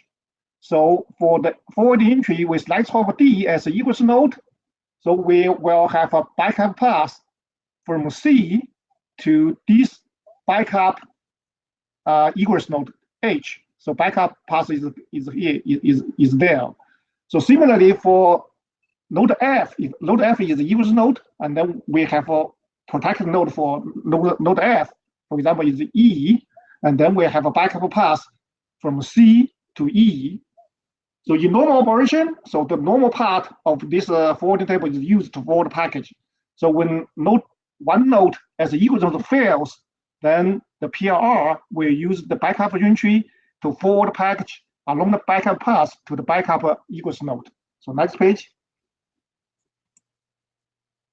So this give more details using example. For example, we have paths from A to egress D and F. So in normal operation, so the package will deliver from A to B and then to C, and C will deliver package to D and F. So when egress node D fails, so node C will detect its failure, and then the flag EPA for the entry D will be set to 1. So in this case, C will use backup entry to forward the package to D through the backup path. The backup path is from C to H, and then the package will send it from C to H, and then H will deliver the package to the destination CE. So next page. So this gives more details about the procedure updated for supported egress protection. So basically, for a node N as an egress node in the package, so the procedure will check whether this node N failed. If this node N failed, and then we'll remove the old path from bit string to that egress node. And then we will also check whether this bicap equals node is already in some part in the past. So if it is already in the past, we don't do anything. If bicap equals node bit position for bicap equals node is not in the past, and so we just send the package along the bicap path to this bicap equals node. Next page. So this pursuit code gives more details about the updated procedure, which is the highlighted part for support BATE egress protections. So next page. So we would like welcome any comments for this draft. Thank you.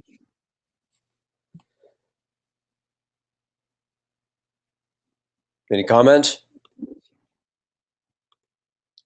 All right, thanks. We'll next to the next one, which is FRR. Yes.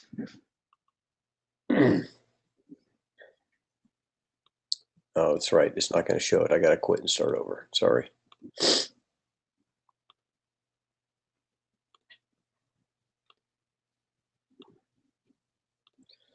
You're on. So this is about the BF fast array route. Next page. So I would like to thank you for those people for their valuable comments and suggestions. Jeff and Daniel and Xueshong for their valuable comments, and then I addressed those comments and I made the updates for the draft. So the main update is that we changed the status of a draft to experimental, and then in the draft we describe in details about the difference between the existing draft and our draft, and then we add some text talking about comparison the FR forwarding table. Next page. So the difference between the existing one and our draft. So the existing draft, the idea is that they call the tunnel-based FR. So basically, for when next hop fails, so the PRR will tunnel the package to the next hop. That's the basic idea. So in more details, the BIER forwarding table will have 2 forwarding entries for each egress node. They're called primary forward entry with the primary next hop and the primary bit mask. For bicap forward entry with the bicap next hop and the bicap mask, bit mask. So when one node fails, so this node will be considered as a primary next hop. So any package which is to be sent to the primary next hop, the special primary next hop, will be forwarded using the bicap entry. So with the bicap next hop and the bicap mask, bit mask. But for all the other packages, those packages will be forwarded using primary forward entries. So the issue is that because all those primary entries, the primary next hop and the primary bit mask, are computed using the topology before the failure. So after this failure, all those primary next hop and the primary bit mask needed to be recomputed and updated. So before this new computation or recomputation, so all the other packages, some of all the other packages maybe get lost because of those kind of inconsistency. So our draft resolved these issues. So the idea of our draft is that we, based on the LFVs, so when next hop fails, we use the LFA backup next hop. In addition to that, we use multiple forwarding tables. We call the FR forwarding tables. So each FR forwarding table is for one next hop. So in this FR forwarding table, it will already consider the failures for all the bit mask and the next hop. So when one next hop fails, so the FR forwarding table for this specialized hop is used to forward all the packages. So next page. So we're also talking about compressing the FR forwarding table. So before compression, the size of a table is the number of beer egress nodes. So after compression, the size of a table will be the number of labels minus 1. So after compression, so the two proposals regarding to the memory use will be in the same level. So sometimes this one will use more, and then sometimes another one use more. So next page. So any comments are welcome, and then we would also consider maybe adoption. Any ideas?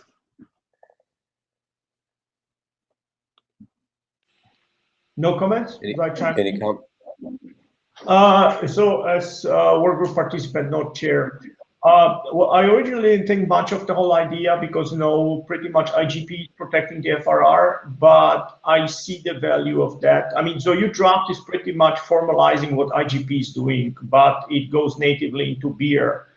And yes. it has value if you, for example, so I mean, the compression is neat, but I don't even know whether it's necessary, but sure. But I think to put it natively into beer has the value because if people start to program BIFs over controllers or not use IGP or anything like that, this is of course a very useful technology. So I kind of changed my opinion. I think it has a certain value. It explains really much what IGP is doing anyway. I think in a more obvious way, but it's not a bad thing actually. Yeah. Excellent. Thanks, Tony. Yeah, I agree. That's the environment where you're doing controller programming. You still need the functions that you don't get with an IGP. It makes lots of sense. Yeah. All right. So was that Next just here. comment? Was it an adoption call? What was the last slide? Waimo, you seek. There's another slide. I'll go quick. No, do you seek just comments or do you seek adoption? I think both. if okay, and then we can go because this is experimental. So Greg, I think we should have a vote. Can you start? Let's do a vote then. All right. Let's turn that off. I'm going to start a session. There it is. All right. And this was.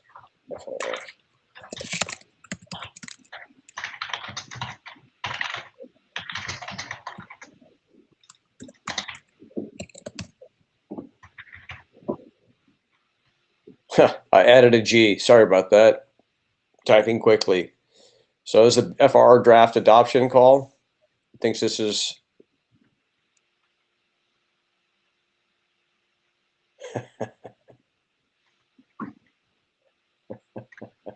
Thanks, Tony.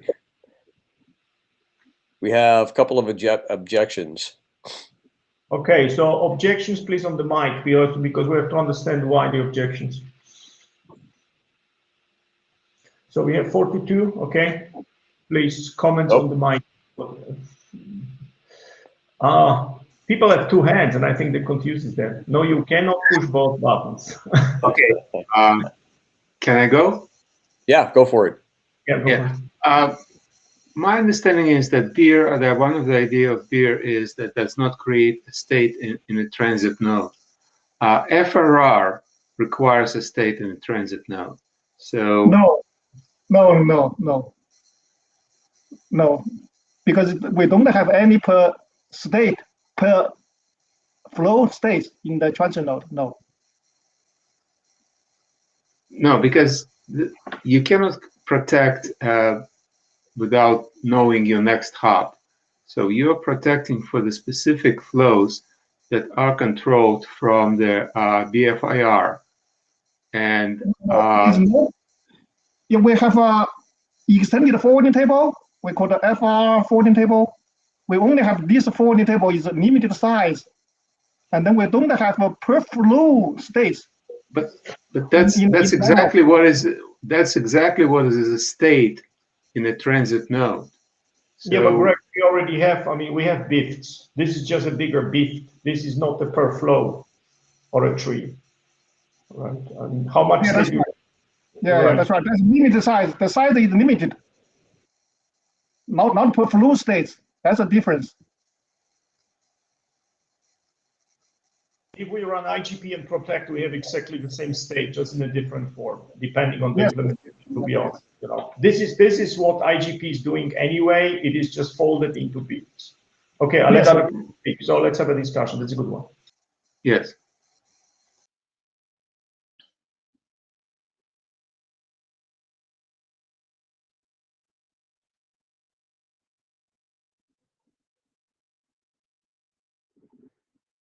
Yes, please. Can I just ask a quick question here, just to ensure that I'm in sync with my understanding? So I just want to understand, the proposal here is just to use the IGP mass reroute, nothing else, right? So all we are doing here is that if IGP gives you a protection next hop, you're using that protection next hop, whether it's actual next hop or LFA or remote LFA or whatever it is. Is that it, or are you guys actually creating a second beer table for the fast reroute?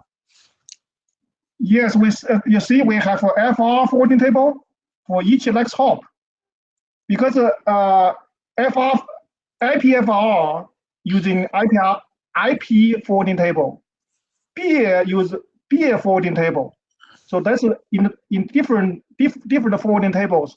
So for beer, we need a special enhancement for the beer14 table to provide faster protections. Is Beer the forward queue actively build. managed by the chairs? Yes, but Human jumped it, and I probably should say something, but it's productive. Told as you get to it. So Yeah, Human, My part. Go I ahead. think Go ahead. the beer taste check is kind of the stateless check, right? That something does something really smell like beer? Is does the state in the transit hop changes when a sender becomes active, goes offline, or receivers appear or go away, right? Does that change the state on the transit hops? And I think when it does not, then it tastes and smells like beer, and that's why this tastes and smells like beer. yeah, I mean, I like beer smell otherwise, but yeah, I agree. That's a good one. So Human, did you clarify that? Otherwise, please take the mic. Yeah, somewhat. Like I think my point is that the beer next hop, the BIF is built from IGP anyway, right? I mean, you grab the IGP information. No, the architecture does not tie us to IGP. That's what we grab, and it's one type of signaling, but the architecture is independent. There are people doing the whole BIF stuff over controllers or CLI, and we don't preclude that. So I agree on that, but then we're gonna have multiple type of fast reroutes, right? One fast reroute is gonna be just IGP is gonna give you a protection next hop, whatever that protection next hop is gonna use. I think it's up to the draft to explain, right? What happens if you run IGP, right? When do you use technology? And I'm good with all that. My entire point here is that it would be beneficial if we agree on one type of fast reroute protection, right? So I mean, in IGP or any type of other technology, you have ECMP as one type of protection, and then you have bypass or fast reroute as another type of protection. Having multiple ways of skinning this cat would create issues of interrupt, etc., etc. That's all my point. Yes, we definitely need. The draft must be very explicit about the stuff. So when you run IGP as signaling, this draft will probably say do not use that. But if you don't have an IGP and you need protection, here's the solution. And I think it fits fine into the architecture, but it's just my take, right? So I don't see them adding state. I don't see them breaking architecture. Actually, I see them, in a sense, the draft to filling in a possible gap in the architecture if somebody wants to use it without IGP. More people on the mic? All right. So I'm trying to add the next deck and it's not letting me share. I get this error over and over. It's like it starts and stops. So I don't know if someone could try to use that. You Maybe try to Chen can share, grab it himself. I see that the beer FR adoption was 8-1 at the end. Yeah. So pretty clear. We take it to the list and basically start an adoption call. I say a discussion about a possible adoption call. Okay, thanks. I take Great. note. All right, Chen, can you grab this deck yourself? I can't seem to bring it up now. Micheko is giving me an error. Request is not allowed by the user agent or in the platform in the current context. So I don't know what state I'm in, but it's not letting me share a document now.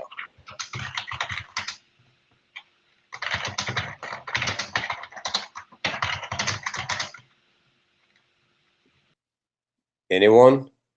Tony, can you hear me?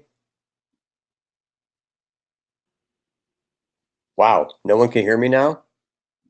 Yeah, I can hear you. Okay, gotcha. So, Chen, I'm trying to bring up the next egress protect draft, your presentation, and it's not letting me share it. So if you can grab it yourself from the tool, or if Tony can bring it up, that we can get this next deck going. Taking notes, just give Sandy the screen. Sandy, can you project, please? Should I share a screen for Huanmo? Yes, if you can get the last two presentations up and then do a share screen and run through them. I'd have to disconnect and try again because I'm getting an error every time I try to share a screen. Okay, let me try.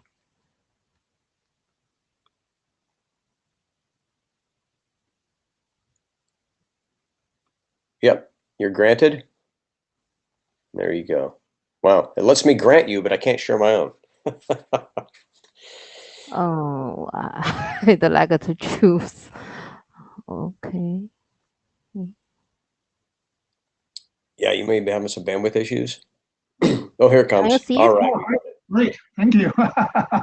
Eventually, Okay. we got the screen. Good, good. So basically, this is about the BIE equals protection. Next page. So we made some updates to the previous version. So we just more details about difference from the existing one and some editorial changes. So next page.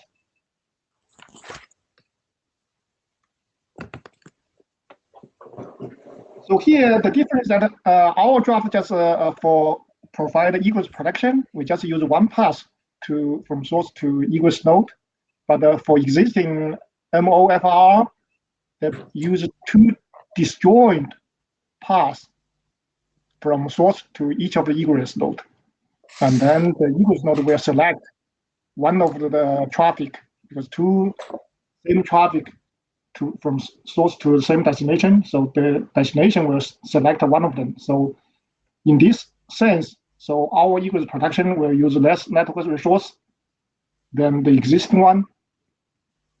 So next page. So for this one, I think we will welcome more comments because adoption, because we'll have more options. For example, Jeffrey proposed another solutions for egress protection, and then we need more discussions, maybe merge or whatever in next step. Thank you. Yeah, from my side, as chair, I think you should huddle together with Jeffrey and you guys should talk it out whether you want one single draft and then explain egress protection for, the different cases like helper and this case, and whatever we have. And possibly even for PE protection, egress protection into the same document. Yeah, thank you. Yeah.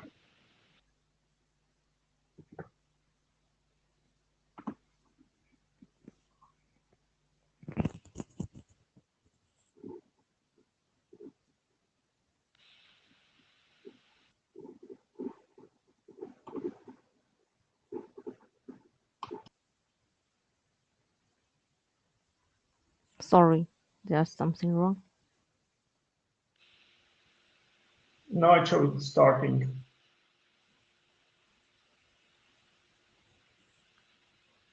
Okay. Can you see it? Yeah, it's good. Yeah. Okay. Yeah. Okay. Because the time limit, I will do a very quick update. Hello everyone, I'm Sandy Zhang from ZTE. This presentation is for the update of BIER redundant ingress router failover draft. We have co-author Greg Chen and Yisong from China Mobile. The update of this version is that the title of this draft is changed from BIER source protection to BIER redundant ingress router failover because the new name is more accurate and suitable. And in the new version, we added the reference to the draft which discusses the redundant ingress router failover issue in MBOND working group. This draft analyzes the issue in BIER domain. In this version, more description is added, and such as the issue analysis, the node failure detection, the working path failure detection.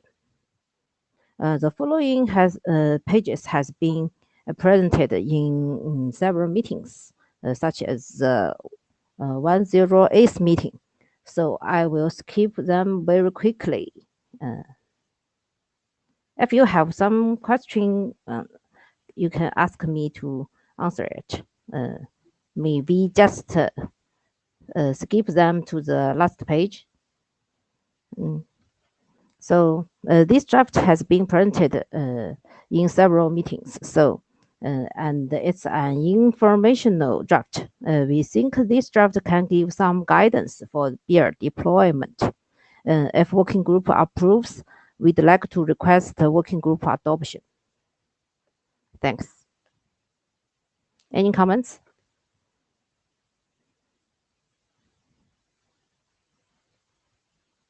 Hello? Yeah, we're here. Greg, you start a call. Who is on the mic? Yeah, I'll start a vote on this. Where'd it go? Yeah. Go hands tool. There we go.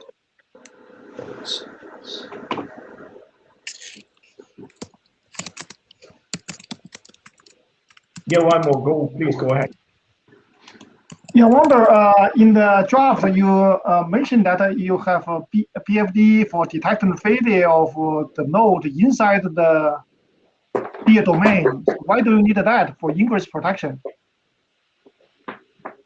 Sorry, you mentioned what? So in the draft, in the draft, you describe a lot of things for detecting the failure inside the BIER domain.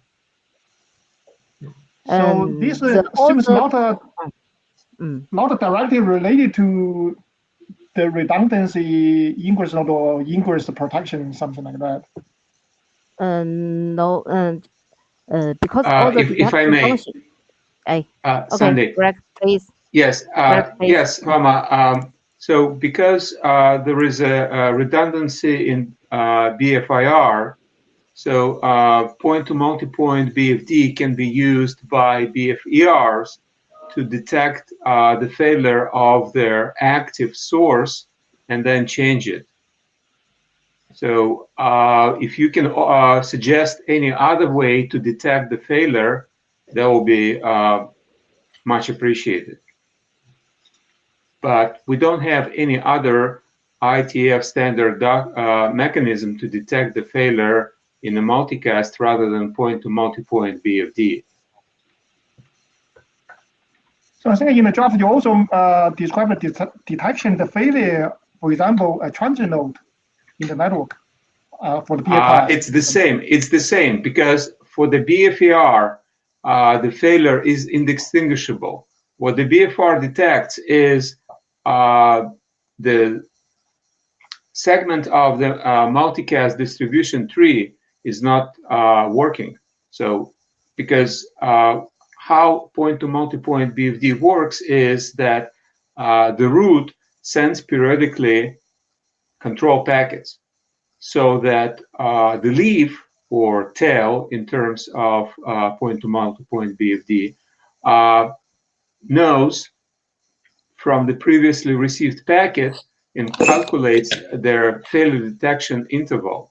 So if there is no control packets received, BFD control packets received within this interval, the leaf declares the network failure.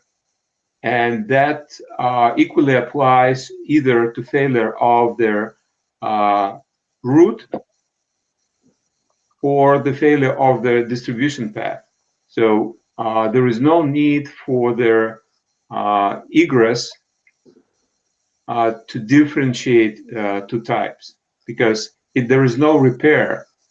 Because in this use case, there is alternative source of their data traffic. So for the leaf, it's simple to switch to the alternative source. Does that answer the question? No, I mean, I think you have description about detect failure of a node inside the BIER domain. I think that part may be not necessary, right? You can detect the failure of a source, and that's for sure. That's good. But you don't need to detect the failure of a transit node inside BIER domain, right? Why? If it's a transit node essential to distributing particular flow, we're detecting it, and we are not differentiating. Again, I want to stress, we are not differentiating the failure of their root, the head of the multicast tree, from the failure of any segment or any transit node. From the standpoint of BFR, so there is no need to differentiate these types of failures. So what detection is that it stopped receiving for certain interval BFD control packets, and that's interpreted as a failure of their distribution tree and triggers some switchover action.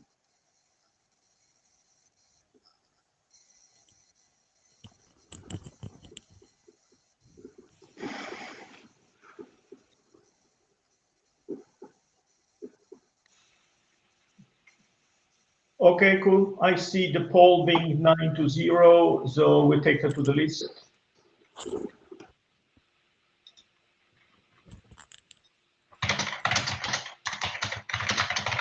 Thank you.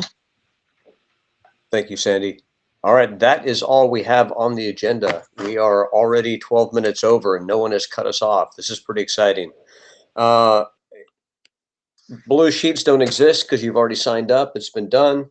We got Jeffrey and then on to Tony, I believe, that finished up the notes. Was it Tony? Done. Got it. All right. We'll see that in email. Any other comments before we move on? And you go off to your lovely day here in Prague? All right. Thank you very much. Productive meeting. You guys have a great week here. Yeah, thank you very much. Cheers. Yeah, thanks for participating. That was a great one. Later.